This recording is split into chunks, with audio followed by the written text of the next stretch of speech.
Casat Podcast Network.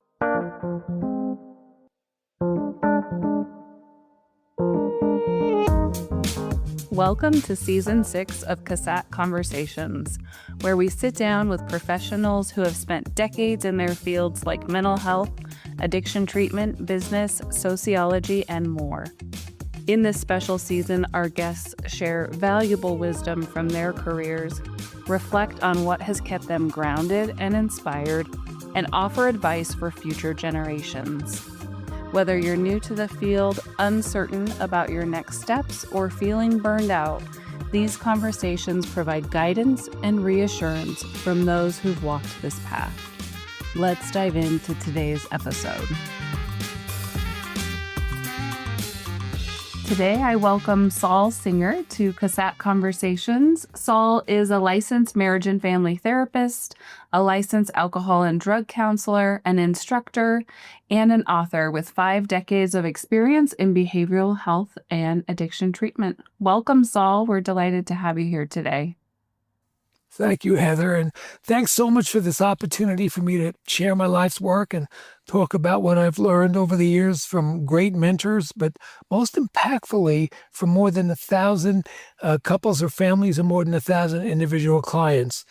I'm 76 years old, and I hope to promote and continue my legacy work, which is about passing on what I've learned to younger therapists, interns, and students. My clinical work began in the 1970s. I've been a private practice therapist. I also work with clinical child welfare, juvenile justice, and adult corrections. I've had contracts with a variety of community and state mental health and addiction treatment programs over the years. And as you mentioned, I'm a university instructor. I teach dynamics of family interaction at Texas Tech University. I'm the author of a book. I wrote a book called Brief Therapy for Clients with Challenging or Unique Issues, A Clinician's Guide to Enhancing Outcomes. It was published in 2023, and I'll probably talk about it a little more as we continue. I'll tell you, my clients have been amazing teachers, but it took me a while before I could recognize how to absorb and apply their wisdom and subtle teachings. As therapists, we can get stuck in therapeutic process and assessment and diagnosis, especially trying to master clinical models and satisfying demands of agencies or supervisors or referral sources or insurance companies. And as we're trying to figure stuff out, we too often miss the clues from clients about what they really want and need, about their strengths, their expertise over their life, and how even before they began therapy, they already started a process to find solutions. I'm saying that we can become model-driven instead of client need-driven. So over the years, especially after the first 15 or 20 years, I was finally able to open my mind to the possibility that there was a better way to accomplish client engagement and successful outcomes with authentic and lasting change. But first, I had to internalize and grow in new ways of thinking, such as it's our clients who are the experts over their life and change. We're merely catalysts. And I've learned that there are no throwaway clients. Therapists need to figure out how to engage and join with each client. The truth is that if we don't know how to engage and communicate with our client, it's not the client's fault. We need to stop blaming clients for what we don't know or understand. So I want my impact to be about how we can better engage and join with clients, about identifying what each client needs to help that client in front of us to apply their strengths, their resources to resolve whatever issues brought them to therapy, and for them to complete a process so that they'll internalize problem-solving methods that they have acquired in the therapeutic process. We need to give them some personal skill in how to solve future problems. Well, thank you for sharing your impact. What's the impact of your life's work and what you're hoping, the legacy that you're hoping to leave. Can you share the key experiences and influences that led you to choose marriage and family therapy and addiction counseling as your path? Okay, well, my college studies began in 1966. That was eons ago. And at that time, clinical ideas and interventions were markedly different. I was originally a pre-med major for the first 2 years. I was thinking more about psychiatry, maybe with working with families as a psychiatrist. And I had completed most of my science requirements during my first 2 years and began to focus on psychology and sociology classes. And I happened to write a term paper for a psychology class. I don't recall the exact title, but it was about families. I recall that I was curious about some things. Maybe I had some apprehensions. And so I included some questions in the paper, which is not usual for a term paper such as the one I had written. And the paper was graded by a graduate assistant. We used to call them GAs. Now they're teaching assistants. We call them TAs. His name was Louis. Something in the paper must have caught his eye and inspired him to offer me an opportunity to partner with him in a clinical study that was modeled after research at the Mental Research Institute, which at the time I had never heard of. It was in Palo Alto. And they were doing very advanced work on things such as family therapy. Louis had been involved in family research specifically to look at the impact of an in-home family crisis intervention program. It was about calming down arguments between parents and adolescents when drugs or alcohol were involved, and then working with the family and their family dynamics and cooperation. And here I was, 20 years old at the time, and never heard of a program like this, a diversion study, didn't know anything about family therapy. But Louis was a part of this diversion study. And again, it was an alternative for parents to calling the police. It was offered by the juvenile court. When your kid 16-year-old comes home at 2 a.m. and he's high, and you're getting into it with him, don't call the police, call this number, and we'll have a team come right out and try to work this out. So they call us in the middle of their family argument. And so we would do in-home family intervention using methods that were being researched at the Mental Research Institute in Palo Alto. These were strategies and procedures that were not only different, but they were totally contrary to the ideas in psychology that I was learning in my classes. It was an eye-opening experience, a different way of thinking about families. It was a total life changer for me. My adrenaline surged during every intervention. I mean, here I am, a 20-year-old novice walking into the middle of this family argument, wondering if, the ceiling was going to come down or whatever. But Louis was a great mentor, a great teacher. And what was important was I was learning about family systems and family dynamics. My professors had not yet become familiar with the idea of thinking about families as systems and understanding dynamics as part of system interactions. So, keep in mind, this was a very different time. In college, I was introduced to the DSM-2. It was highly biased around conformity with 1950 standards of behavior and a lot of religious values. And homosexuality was seen as deviance and treated as a crime in most places. And in the mental health arena, homosexuality was treated as a mental illness. In fact, almost anything seen as socially deviant at the time was considered mental illness. It wasn't unusual for clients to be in therapy for years without resolution.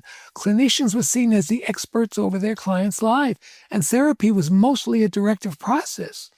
And yes, therapists would provide services for children, but the family was always left out.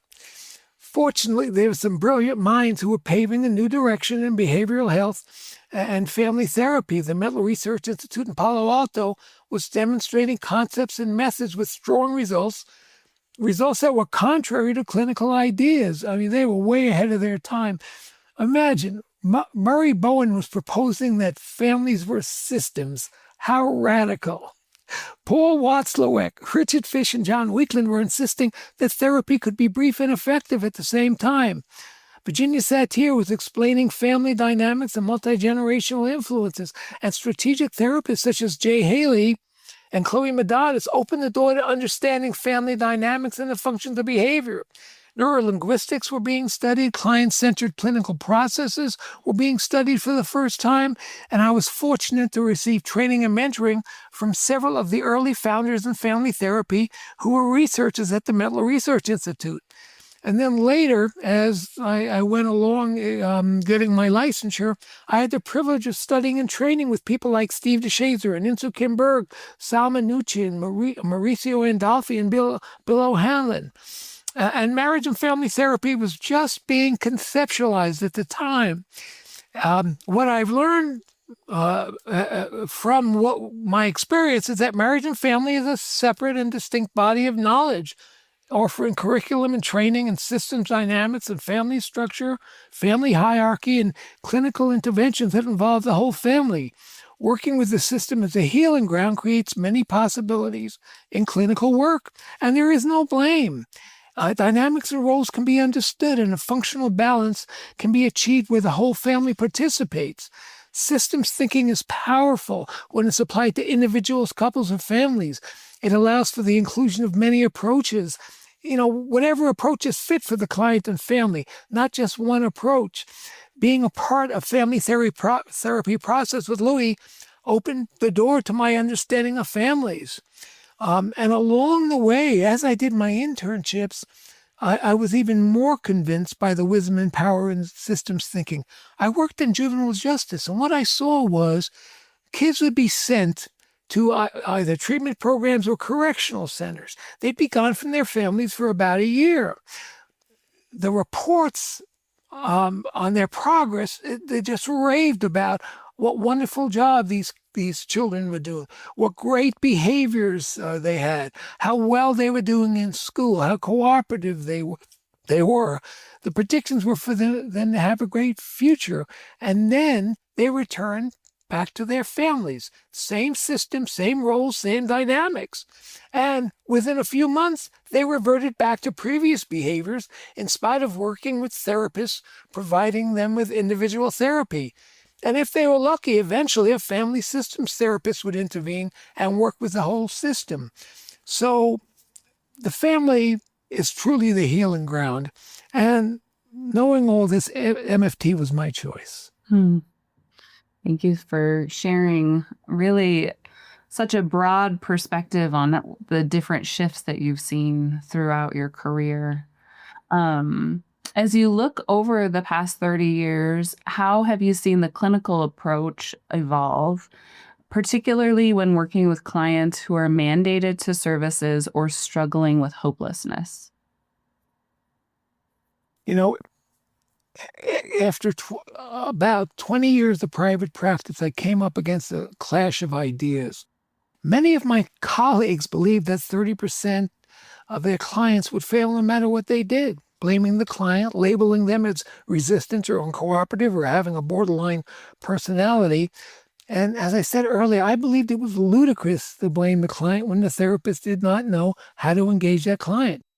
So during the last 30 years of my clinical practice, I made it my mission to focus on clients others considered difficult, even impossible. I wanted to know if there was a solution to it. And many of my clients from that time had been coerced or mandated to therapy. I sought out referrals of those difficult or impossible clients from other therapists, from EAPs, from managed care insurance. Insurance companies knew right away after a time if they had a client failing with another therapist to refer that client to me next. I worked with community resource centers and agencies, with inpatient treatment facilities, with juvenile justice and child welfare agencies, with family court and drug court programs. I was also able to work with foster children. And if the agency didn't have enough money, I would see those children pro bono.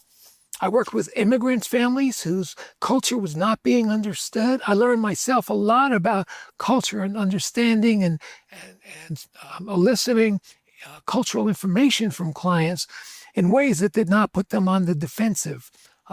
Because oftentimes they already came into therapy with sort of a chip on their shoulder and they had good reason to be sensitive about their culture because of criticism they had heard from different sources in their short time in this country. I worked with families in multi-generational poverty. Multi-generational poverty is not very well understood. What I know is that multi-generational poverty is a culture unto itself. Instead of middle-class values, they have to have values that focus not on the future, but on the present. It's about survival. It's about taking care of basic needs first. And so they're often not understood. And that old mantra, why don't you just get a job? That doesn't work because there are so many complications in them working, taking care of their children, giving up maybe fictive kin that are helpful, having to give up their social life. The only thing I ever heard from a supervisor about working with multi-generational poverty is don't ever make an appointment before 11 a.m. because they don't get up. Well, they don't get up because their whole life revolves around late night activities with friends. It's a whole different culture that we often misunderstand.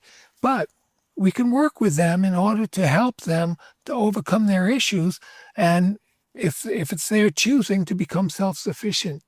I worked with families whose kids were medicated into zombies by psychiatrists. What would happen is schools would complain about their behavior. To keep them in school, parents would send them to a psychiatrist. They would be given off-label medication or over-medicated. And these kids, as I said, were absolute zombies. It was so sad to see. And one of the first things I would do is I would call a psychiatrist and I would tell them, I'm working with this family. I need to baseline this child's behavior. If you could taper the child off the medication, that would be really helpful. And so that I can measure progress that the child is making in family therapy. Psychiatrists, I never had one say no to that. And so I would not only help the kids get off the medication and work with the families with the children being an active partner in therapy, but none of those children would go back on medication. So essentially what I'm getting at as far as my referrals, if you didn't want that client because they were difficult, impossible, borderline, or for whatever reason, that was the client I was seeking. I refused to accept that they were impossible clients. I believed it was my responsibility to figure out what worked for each of them, and I found that I could engage clients with individualized, client need-driven, collaborative interventions. And after a relatively short time, I was able to constructively engage nearly every client, determine their real agenda. And what I mean by agenda is what the client really wants. And I'll talk more about that in a minute, but working with them on the agenda to start makes them customers. My belief evolved into a firm conviction that there are no throwaway clients, and the therapist is responsible for establishing a collaborative therapeutic relationship with the client, hearing what they really want, again, the client's real agenda. And the client's agenda is not necessarily what that referral source wants, or the therapist wants, or the judge has ordered, or what sounds like a good thing to want. Once we have that collaborative relationship and we begin work on what the client wants, the client generally becomes a customer over therapy and change. And I'm talking about real change, permanent change, around what the client really wants. And it was around this time when I had an epiphany. I was clinically supervising seasoned therapists for a federally funded study of families in the child welfare system. And I would hold case staffings to review each therapist and details of their work. And during those case staffings, I saw a trend. Families that were failing were being subjected to the same clinical model, to the same process questions, session after session, in spite of the fact that they were not making progress. Same questions, same processes, no progress. And when I asked clinicians to explain how come they were doing the same thing over and over again, even though it didn't work, they would tell me to a person, because it's evidence-based. Well, my perception has come to be that whatever works for that client in front of you is best practice. Evidence-based is not necessarily the gold standard. So that's why I had to write a book about decades of amazing clients who overcame adversity, and the tools, strategies, and words or word substitutes. Sometimes words don't work. that worked for the clients. And a little about the thinking behind my book, Brief Therapy for Clients with Challenging or Unique Issues, A Clinician's Guide to Enhancing Outcomes. In the book, there are more than 20 client stories that feature solution empowerment and client engagement processes to accomplish collaborative engagement and how to mold clinical interventions to fit for each client's unique needs and tolerance. No two clients are the same. For example, there was a mother and daughter referred to me after 6 sessions without progress because that therapist said she couldn't get them to stop arguing in session. Whatever was brought up, the two of them would argue. So talk therapy was not possible, so I had to find another way. There were clients who felt hopeless and defeated, clients who didn't want to be in therapy, clients who'd failed several times in therapy or felt disparaged, or over the years continued to recidivate and relapse in spite of time in therapy. And you can't just go into evidence-based clinical process with those clients. A different approach with a different language is needed.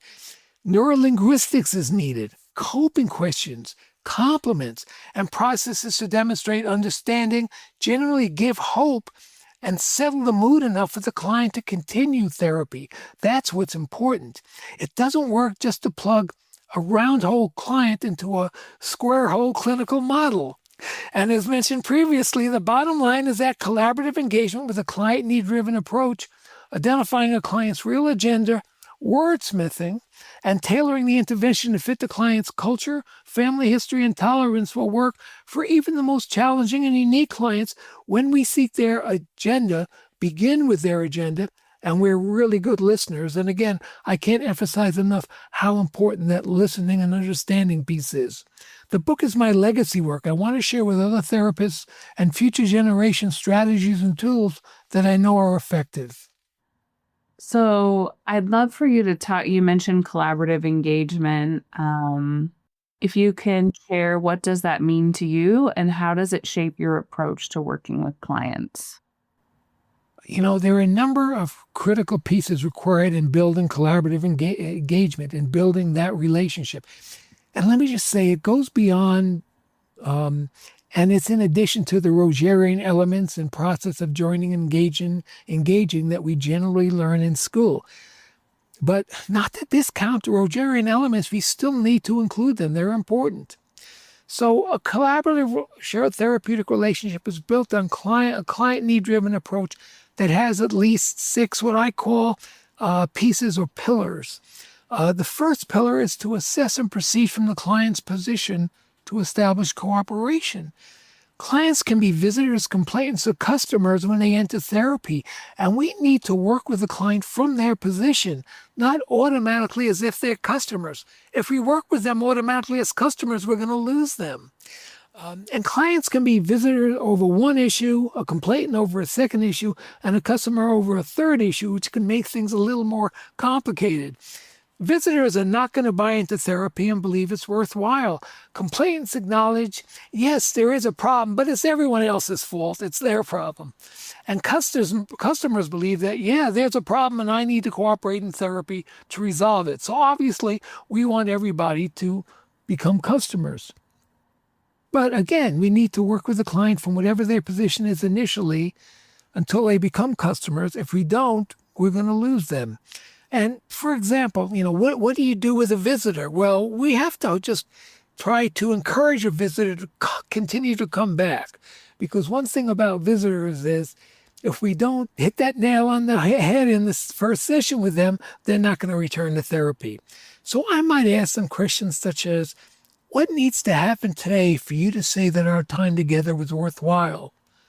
And eliciting that information to try to make the time worthwhile for them in that initial session. A complainant, I might say, how will you know when you don't need to come here anymore? And for example, if I have, as a complainant, a mom, let's say she has a son named Billy, and her complaints about his behavior, it's driving her crazy. He doesn't do what she asks. He misbehaves in school. He misbehaves at home. She doesn't know what to do. It's ruining her life. what am I going to do? Well, I know that with complainants, if you give them a task, it can only be an observation task. It can't be a behavioral change task. And knowing that her agenda is about her son, Billy, I might say to her, Mom, what I would like you to do over the next week, this could help me figure out how to help you, is to observe Billy's behavior and notice the days and times when he's behaving a little bit better. Especially days and times when he's doing what you're glad he's doing, what you want him to do, and bring that list in to me. Well, what am I doing? You know what? I'm not only asking her to observe and record times when his behavior is good, but I'm giving her some hope that this does happen. And I'm going to be able to inquire with her what was different at those times. What did you say to Billy? What did he say to you? And get a sort of a schematic of how things are working in that family. That might make Mom eventually a customer to know that there are things she can do that impact his behavior. But again, with complainants, I can't give them a behavioral change task. I can't ask Mom to do something different until she is a customer. Visitors, they won't do tasks. They won't set goals. Again, if you try, you're going to lose them. But we can move all of our clients to customers. And customers, what's so nice is they will do tasks about behavioral change or observation, and they will set goals. So you're right away, you've made steps forward with them. The second tier or pillar is understanding and empathizing, but a little different maybe than what most of us have learned in school. We need to hear and respect the client's point of view, culture, and family values. Yes, empathy is critical. Hearing the client's definition of the problem, not the referral source's definition, the client's definition, and eliciting exceptions to the problem from clients will uncover client-driven solutions that are already happening. And no problem is 24/7, so that we know there are times when clients are doing something else, and that something else is maybe the solution. And to recognize that each family has its own unique individual culture. So we need to do a family cultural assessment without stereotyping. Culture is much more than race, ethnicity, and country of origin. And I see books sometimes that say how to work with a Hispanic family or how to work with an African-American family. And I just cringe when I see that because, for example, just to sort of burst the stereotype, I've seen African-American families where the father was the head of the household and Hispanic families where the mother was the head of the household. And, traditionally, that's not what you see. So every family is unique. The third piece is about identifying and prioritizing a client's agenda. And as I mentioned, it's what the client really wants, not what the referral source wants or the boss or the spouse wants. The client may not say the agenda directly, or we may just miss it. Eliciting a client's real agenda can require a series of what are called fast-forward questions and other neuralistic inquiries. And then we need to begin with the part of the agenda that is changeable, because there are usually parts of a client's agenda that are intractable, that can't happen now no matter what. So we need to begin with the parts that are changeable.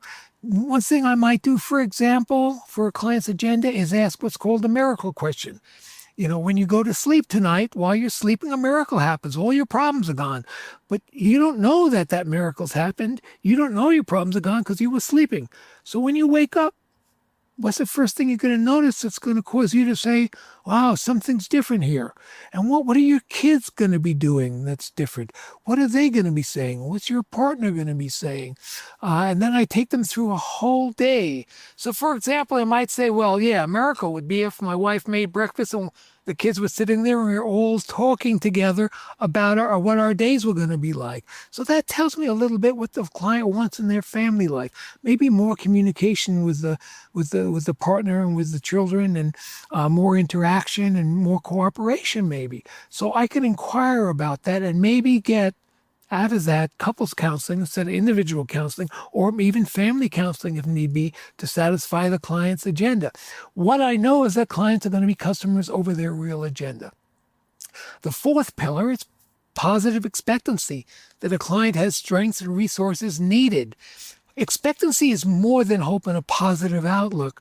Expectancy is believing and anticipating success. Both the client and therapist need to believe that the client will be successful. And what's interesting is more important than what the therapist actually believes is what the client thinks the therapist believes.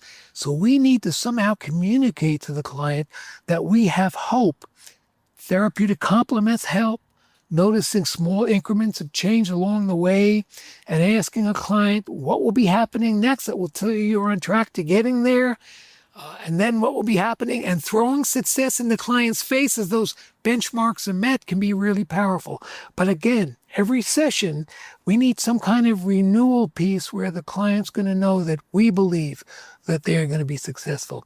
The fifth out of six of the tiers of pillars or pieces are respecting the client as the expert over their domain. This is why we elicit a client's ideas, client's exceptions to the problems and solutions, rather than telling the client what to do. And again, we're not going to have a collaborative relationship where we tell the client what to do.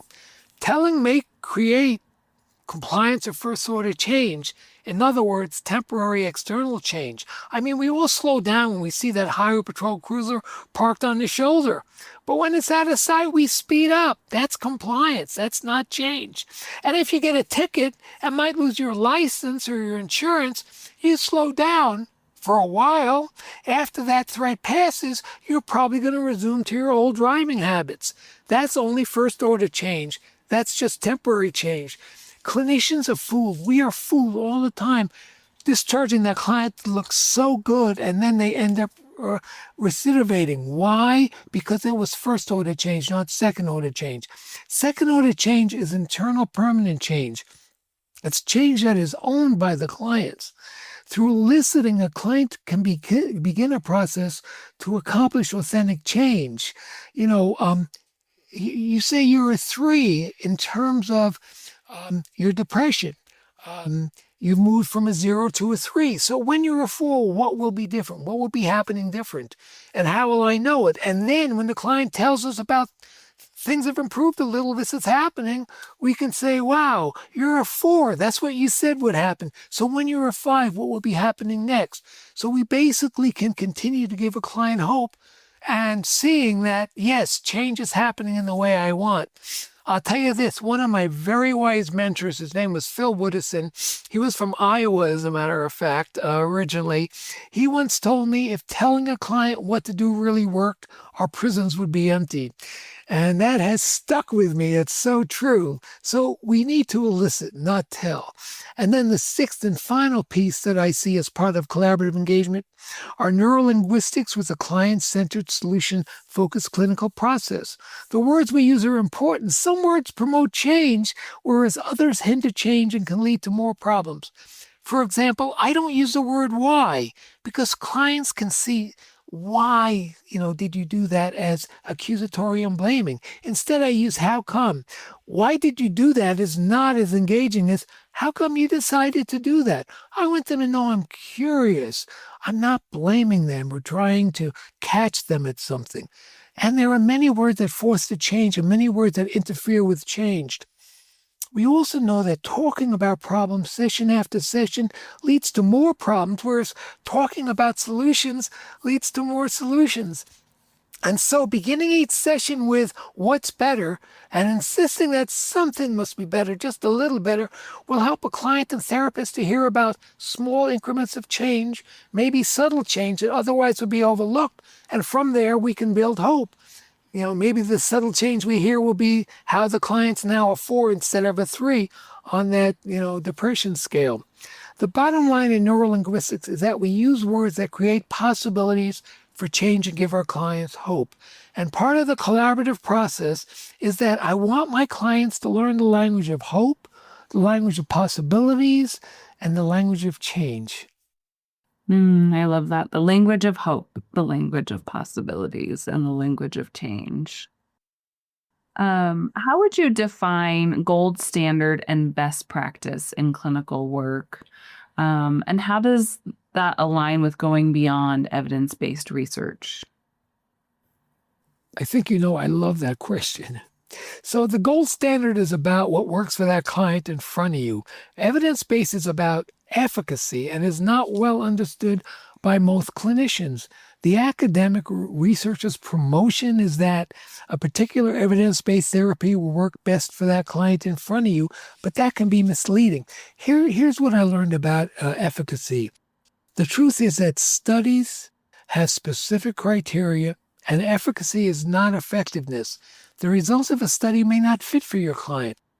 Subjects are generally screened and accepted or eliminated based on that study's criteria. These are not random clients or a cross-section of clients who seek treatment.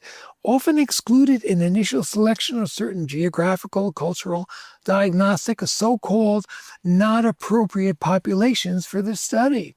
Criteria could involve certain age groups, a specific diagnosis with co-occurring diagnosis, certain level of education, and subjective factors that might indicate maybe a measure of stability. History of certain issues and medical treatments can be exclusion factors. Exclusion factors can be for many things.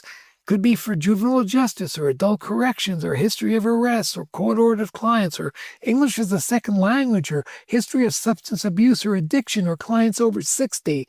That's ageism, by the way. Certain physical disabilities, chronic illness or chronic disease, previous behavioral health or addiction treatment could be an exclusion. Socioeconomic issues such as multi-generational poverty could be an exclusion. And co-occurring or dual diagnosis could also be an exclusion. They're looking for a pure diagnosis for the study. So study subjects are not the clients who randomly walk through your door. And some studies pay subjects for completing treatment. How many more of your clients will complete treatment if you paid them to complete treatment? So significantly, subjects who do not fare well initially or who lose interest and may be discharged without being counted, and subjects who do not fare well or who lose interest may be discharged without being counted in the study, is what I'm trying to say. It's common in studies that subjects who drop out, perhaps during the first 30 treatment days, are not counted as ever having been in the study. So we don't get that data. And real outcome and measures and targets may be limited to general or specific findings and exclude some subjects. So the results you see might not be all the results, including any downside. And how many subjects do not complete treatment or get worse or recidivate. So as a result, large swaths of the population are often missed due to exclusions and different study criteria and may not be counted because they don't complete treatment. But the model is identified as efficacious, generally with about 60 or 70% or less of subjects completing or meeting the study criteria for discharge. Again, not counting exclusions or early dropout and discharges for other reasons. Additionally, not all the research even has to be published, so studies that yield poor results can be withheld. Then what does evidence-based mean? Evidence-based is about efficacy. And what does efficacy mean? Efficacy in a research setting is that there is empirical evidence that the methodology works. Typically, when about 60 to 70% of those subjects who finish therapy meet the criteria for success at completing the completion, the model is considered efficacious. Don't get me wrong, efficacy is a good thing, but we need to understand that these studies do not reflect engagement and outcomes for much of our client population.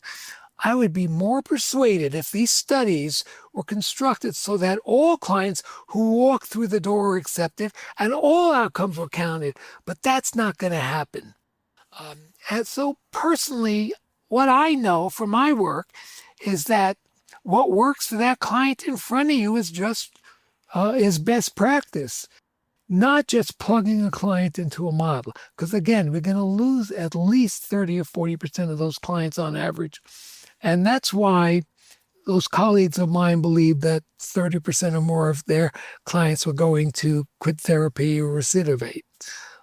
So that's about best practice, the gold standard.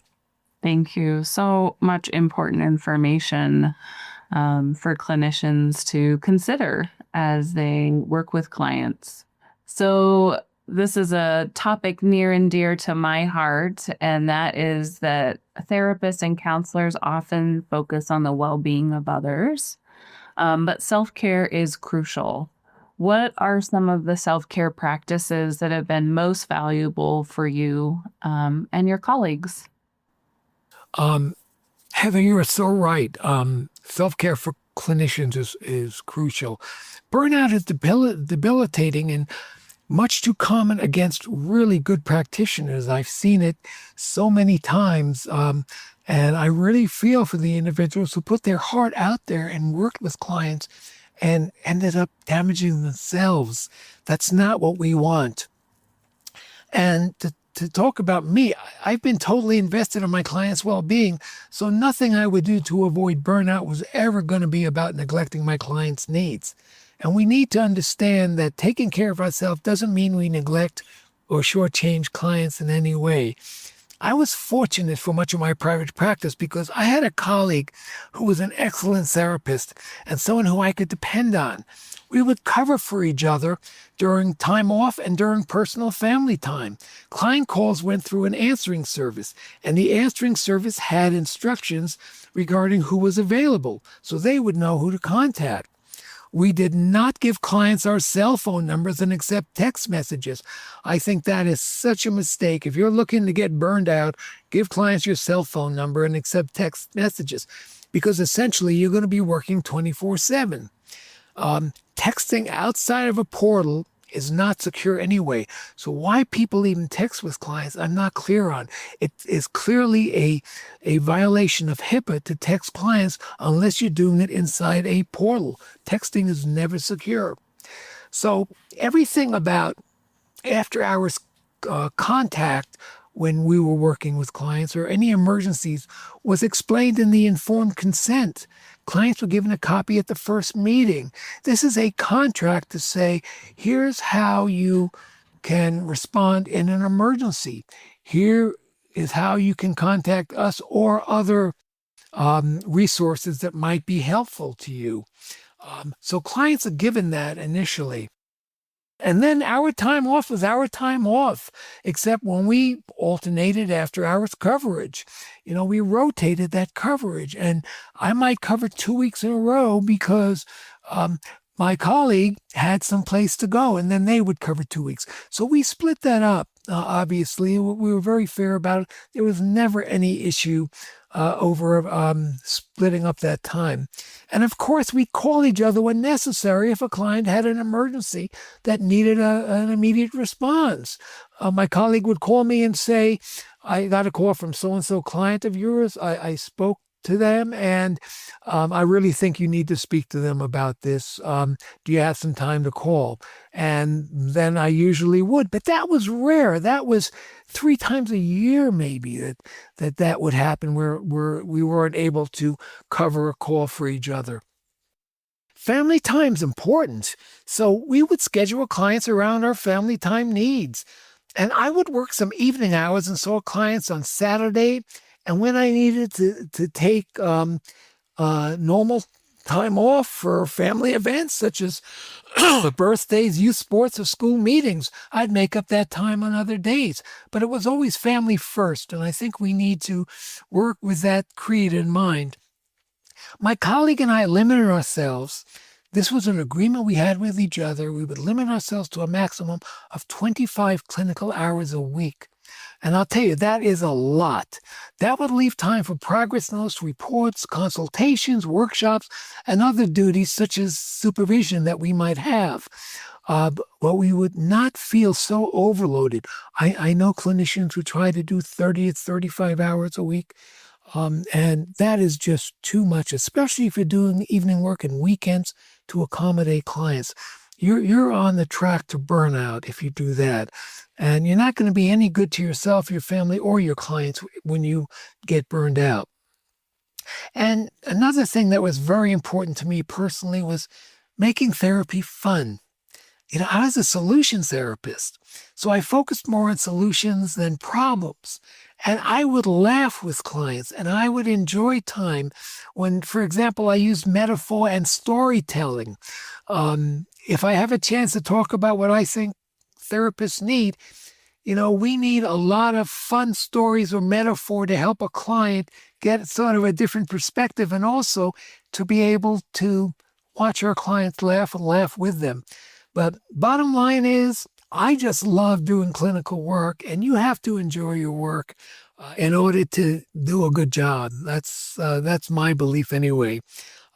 I used any disappointments I had along the way, any client setbacks or whatever.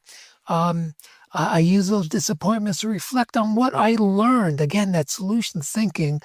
I used also in my personal life. I used it to reflect on what I learned that could make me a better therapist. And my colleague and I spoke with each other, decompressed. You need somebody in the field who will understand, who you can talk to. I tried to get some exercise, play golf, baseball, softball, walk, run, and take real family vacations. My gosh, out of town. Get away from it. When I was involved in working with agency staff away from my office, I tried to open and share my feelings with them, especially when the work was difficult, because some of those programs, we worked with very high-risk clients. Clients in multi-generational poverty, clients in the child welfare system, clients in the juvenile justice system, adult correction system. So the work could be very stressful. So I made it a point to open up to them. And hopefully I was somewhat of a role model if they hadn't have done that before.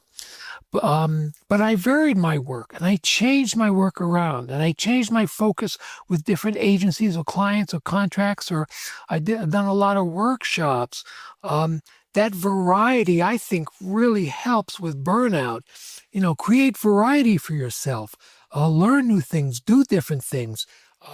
Begin to take a different type of referral. Learn how to work with a different population.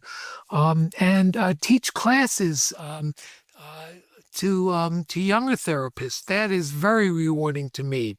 And one thing a very wise mentor, who was once a supervisor of mine, taught me was ask for what you need.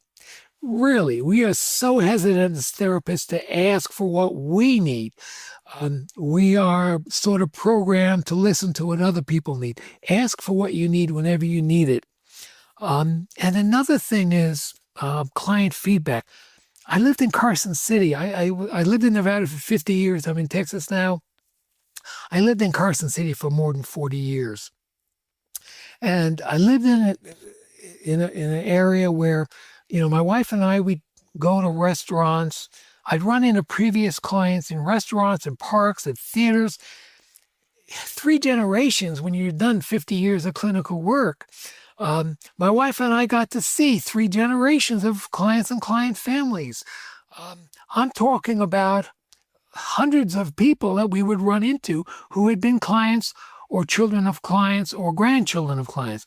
And I would hear things like, kids, Saul was our family therapist when Tommy was 14 and I was 10.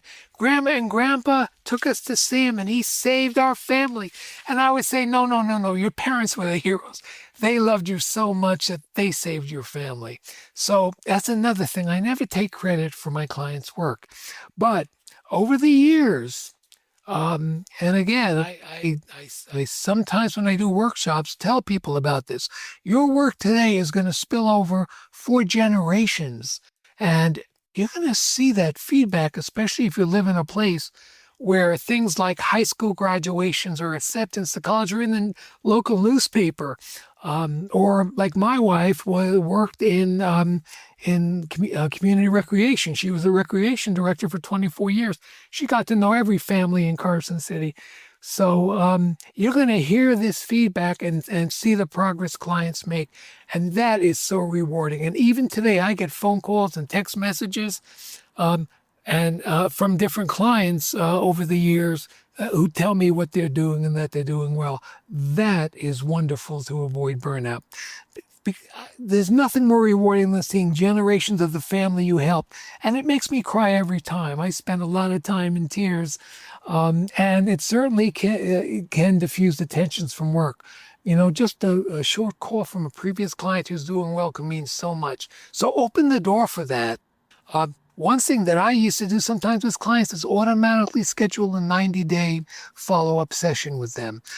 If we had a session left over, to do that, basically to see how they're doing, give them feedback and give them a pep talk. But it also gave me a pep talk just to see that they're making progress.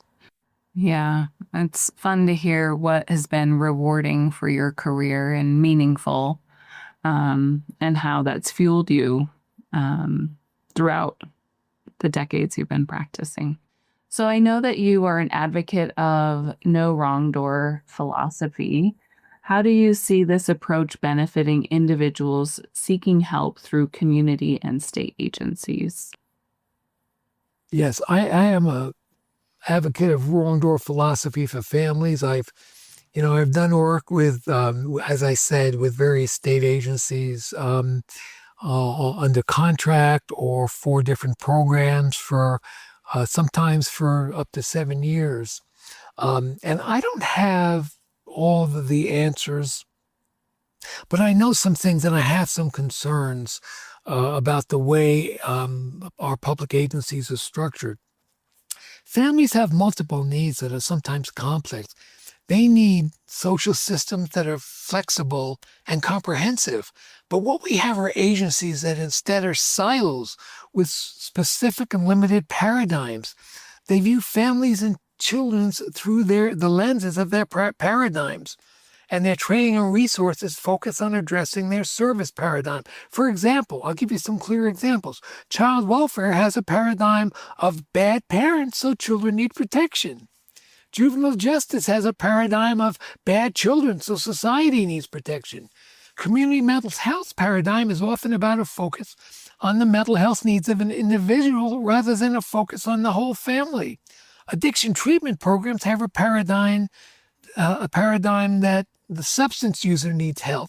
So depending on where you're referred, the assessment, the treatment plan, and services you receive are going to reflect that agency's paradigm. No wrong door simply means that individuals and families instead are referred into a comprehensive system for a holistic individual, family, and cultural assessment without preconceived ideas, and then provided a smorgasbord of services that address all the individuals and family needs and issues. One-stop shopping, whole family assessments, and referral services that address all needs. I think we've got to get rid of those silos that pigeonhole individuals or families and are so limiting and don't get all the best outcomes, I believe, that we could have by being more comprehensive and inclusive. Thank you. So as we wrap up our time today, is there anything else you'd like to share or discuss that we haven't covered yet? Well, if we have time, maybe I can summarize my Nicholsworth on what therapists in general need. And I think that term, I love that term, Nicholsworth. I think that came from Lucy in the Peanuts cartoons, where she would have her counseling booth set up and say, counseling 5 cents or whatever it was. So other people have adopted that, and I've sort of stolen that. But let me talk about what I think therapists, or what we as therapists need. We need a toolbox of approaches, models, metaphors, stories, and clinical strategies. It's not one-stop shopping. We need a whole variety of ways to engage and work with clients. We need to really listen and hear clients. I said that several times today. I can't emphasize that enough. Again, if we are sort of used to or programmed to understand things in a certain way, and a client is culturally different than us, what they're saying, those words may not mean what we think. When I do workshops, I do this sort of experiment in the beginning where the participants look at these sentences and read them out loud, but they're not the way they read them. They're not what is up on the screen, because again, we're programmed to see things or understand things in a certain way, and until we are able to separate from that socialization of ours and really listen to clients and understand and check out with them that understanding, we're not really hearing our clients. I think we have to believe in and have hope for our clients. Positive expectancy is powerful. And what the client believes you believe is most important. As I said, I cannot tell you how many times I have worked as a partner with agencies where I've heard clinicians complain about their clients. That is just poison. That therapist does not belong with that client. And if you are going to complain about a particular client, refer that client somewhere else, because you're probably not going to have success with that client, and certainly you're not going to enjoy therapy. Learn from the client about their culture and traditions. Respect the client as the expert over their domain. Again, we are not the experts over their life or their solutions. They are the expert. Identify and work from your client's position, visitors, complainants, or customers. Don't get ahead of your client. You will lose them. They will believe that therapy does not really work. If you hear that, it's probably because they've had that experience somewhere. Address feelings of hopelessness before you engage a client with a clinical model. And there are ways, and I talk about it in my book, there are ways to address that client's hopelessness. Again, outside of the clinical model, we need to let them know that we care and we believe in them and we do understand and we are there to support them. A lot of times, we have the situations where a client looks at us as their father or their parent in some way. And again, that will hurt the relationship. Treat setbacks as feedback, not failure. A setback, my client has a setback, it's not their fault. It means that I needed to do something different to capture second order change. And I will admit to a client, you know what? I tried what I thought, I knew. I thought you were making progress, but obviously we need to do something different. Let's talk about what that might be. Don't blame your client for setbacks. Begin from a client's real agenda, not the agenda of the referral source, and avoid triangulation. So many times I've seen therapists friends with the referral sources. They keep referring people, so we have this alliance with them. That alliance works against the client, triangulates the client out. Your loyalty needs to be with your client, not with the referral source. So again, you're working with and you're advocating for your client. So keep that in mind. And if you need to change a relationship in terms of referrals, do that. Focus on each client's strengths and use genuine compliments throughout. The compliments really have to be genuine. If they're not, the client knows. Help your client identify their problem-solving skills. And, even the fact that they made it to their appointment to see you after all they've been going through deserves acknowledgement. Even court-ordered clients have a choice. We sometimes think, well, they have to be there. No, they have a choice too. So again, compliment the fact that with everything going on, all that overwhelm that drove them to therapy or caused them to be referred to therapy, they made it to your appointment. Elicit exceptions to the problems and solutions from your client. Again, clients don't experience problems 24/7, and telling a client what to do will not foster real, permanent, lasting change. Understand neurolinguistics. Some words and questions promote change. Others restrict and sabotage change. And be aware that talking about problems creates more problems, and talking about solutions and visualizing what change will look like will more often lead to that desired change. I like to use fast-forward questions with presupposition, give hope and possibilities. Accept your client's definition of a family. The best definition I ever heard for a family is whatever my client says is their family. Families are not always comprised of traditional family members, but they are family nonetheless, especially for lower-income single-parent families and families overwhelmed with challenges. Fictive can matter. My Aunt Betty, who's not a step parent, not a step aunt, not related to me by blood.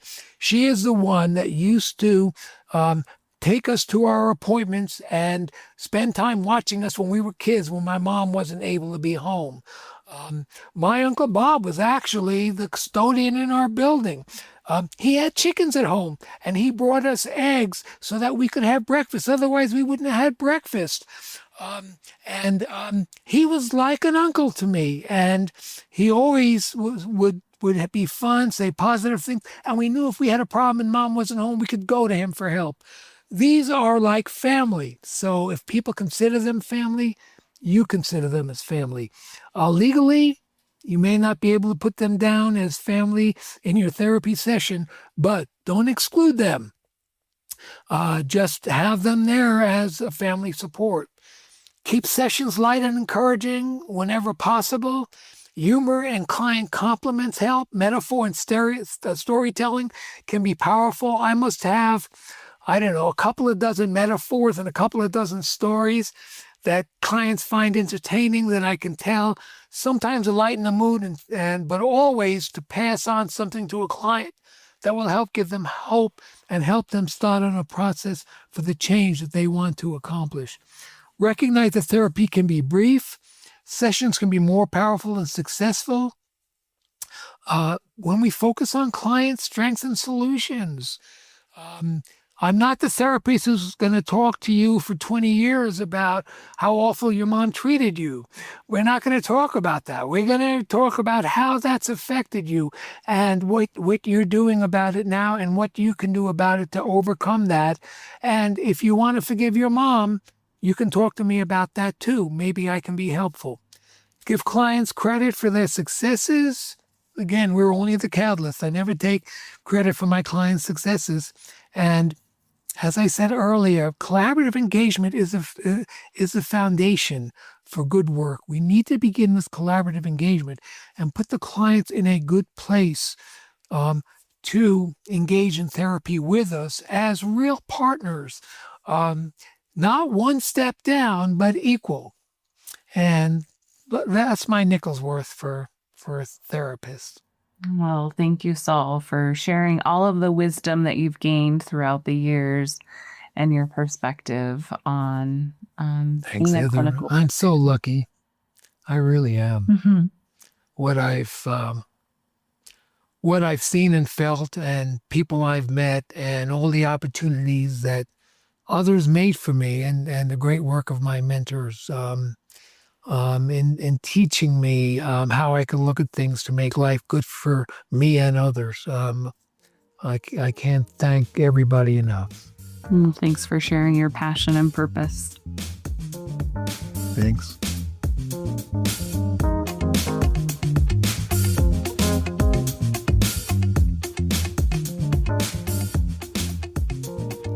Thank you for listening to CASAT Conversations, your resource for exploring behavioral health topics. We hope you found today's conversation timely and meaningful. Please share this podcast with your friends and colleagues. If you want to learn more, visit us at our blog at CASATOnDemand.org.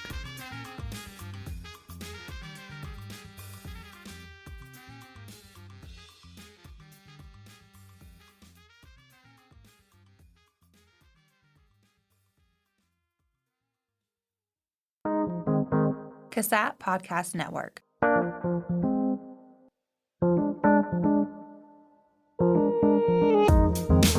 This podcast has been brought to you by the CASAT Podcast Network, located within the Center for the Application of Substance Abuse Technologies, a part of the School of Public Health at the University of Nevada, Reno. For more podcast information and resources, visit CASAT.org.